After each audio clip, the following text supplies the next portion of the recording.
Let's study 9th standard ICSE story 4, Hearts and Hands by O. Henry.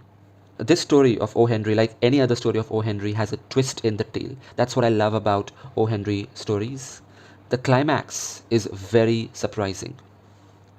There is a lot of irony in this story, which you would appreciate better when you read it for the second time.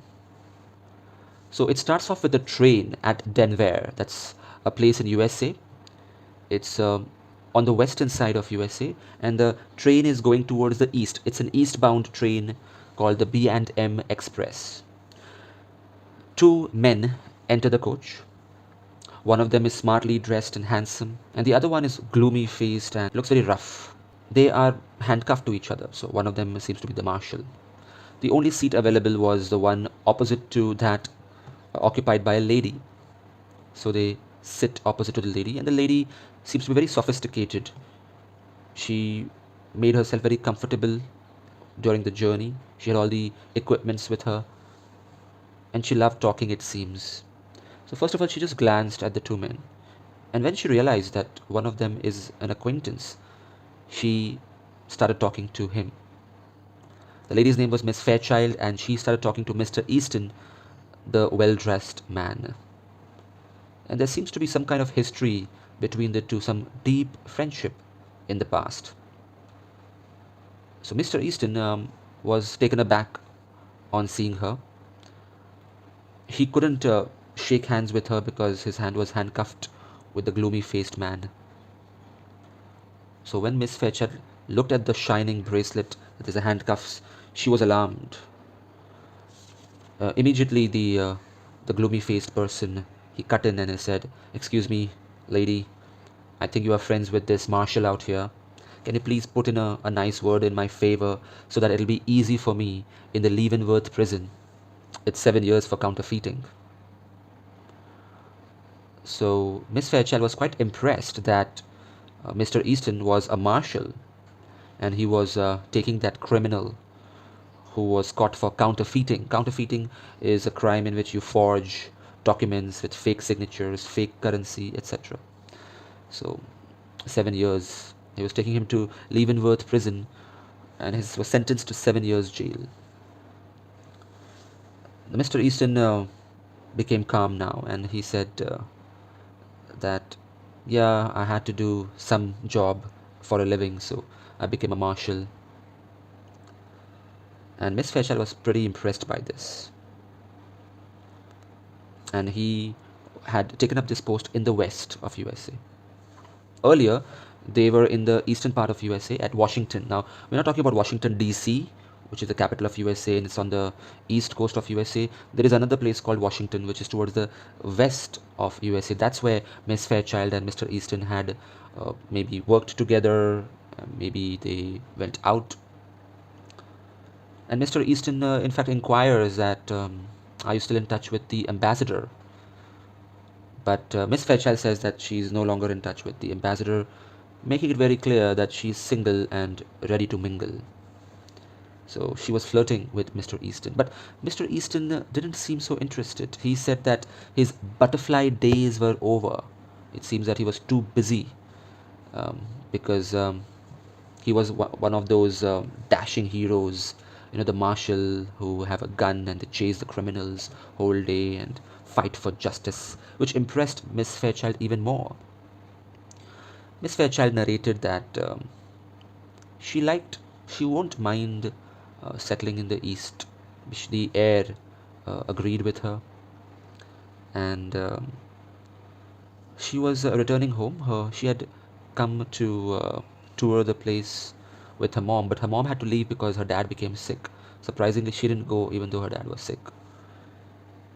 She also claims that people always misunderstand things. They are foolish. They don't understand anything. That appearances are deceptive. She was philosophizing. Mr. Easton could not reciprocate the flirting going on, and the glum-faced person was listening to their conversation. He again cut in between and said that I would like to go to the other cabin to have a smoke. So Mr. Easton He agreed to this petition. He said that I can't deny the only request which these criminals can make, poor guy. So then he took him to the other cabin and he bid farewell to Miss Fairchild. Mr. Fairchild, who had started opening up in front of him, and she had become a little frank with him, once again became a sophisticated lady in her shell. She must have been a little disappointed that the flirting did not work out with Mr. Easton.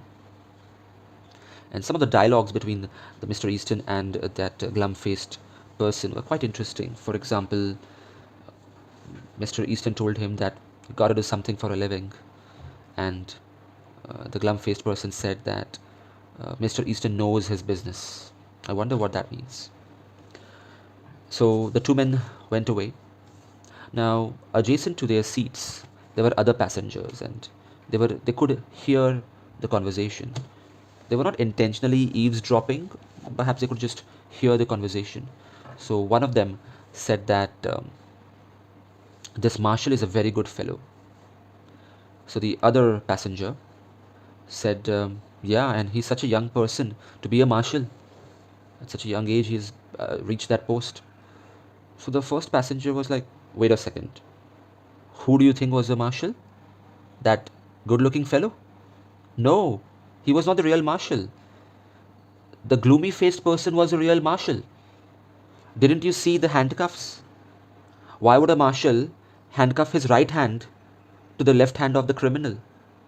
The real marshal would always have his right hand free. So Mr. Easton was a real criminal because his right hand was handcuffed to the left hand of the marshal, who was a gloomy-faced person.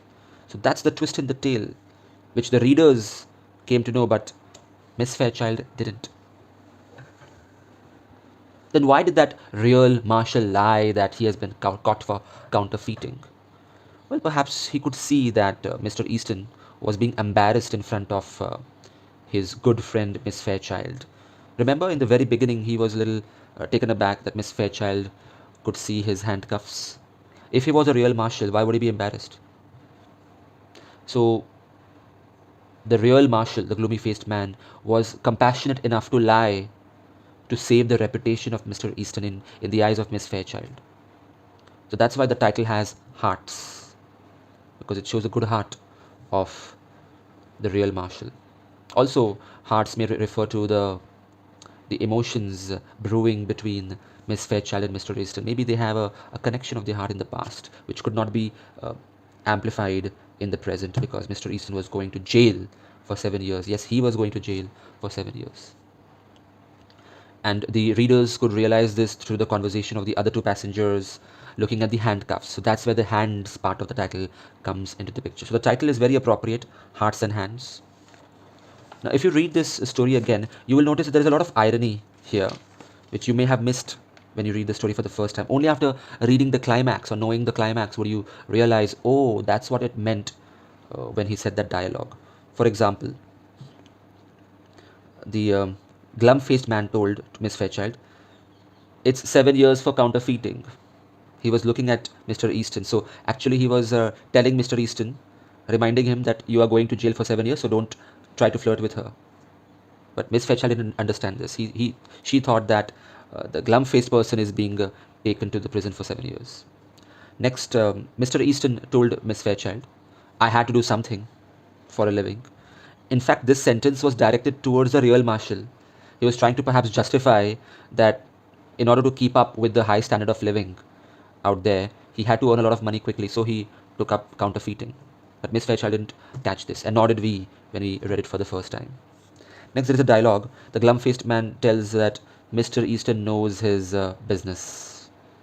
So Miss Fairchild thought that he's talking about the fact that Mr. Easton is a marshal, but actually the glum-faced man is saying that Mr. Easton knows all about counterfeiting. Next, Mr. Easton told Miss Fairchild, my butterfly days are over. Now, Miss Fairchild thought that, okay, he's a marshal, he's very busy, so he cannot socialize much.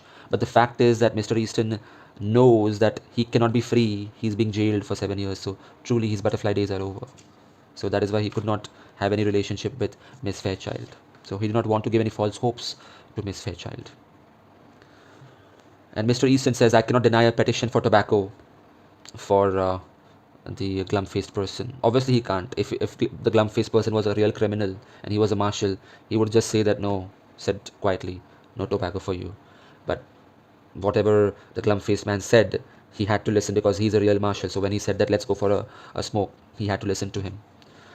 And the real marshal broke the conversation and took him away for a smoke, or in the name of the smoke, because he understood that things are developing too much and he does not want Miss Fairchild to be hurt, or Miss Fairchild to recognize accidentally that actually Mr. Easton is a counterfeiter. So he just stopped the conversation. So he was in control of the entire situation. The marshal, he seemed to be a side character, but actually he had played his cards well and he was in control of the situation. Then there's a dramatic irony here that Miss Fairchild, while philosophizing, was saying that, oh, money is not everything, people always misunderstand and they remain stupid. It turns out that she was stupid in the end. Appearances deceived her. Just because Mr. Easton was dressed well, she believed that he's a marshal. And she seemed to be a little materialistic, that as soon as she came to know that he's a marshal, she started flirting with him. Also the fact that she didn't return home when her father was ill. Hi students, this is AJ sir. If you like this video, press the like button. If you would like to enroll for my online test series or online lectures, email me or message me on Instagram. Check the description for more information.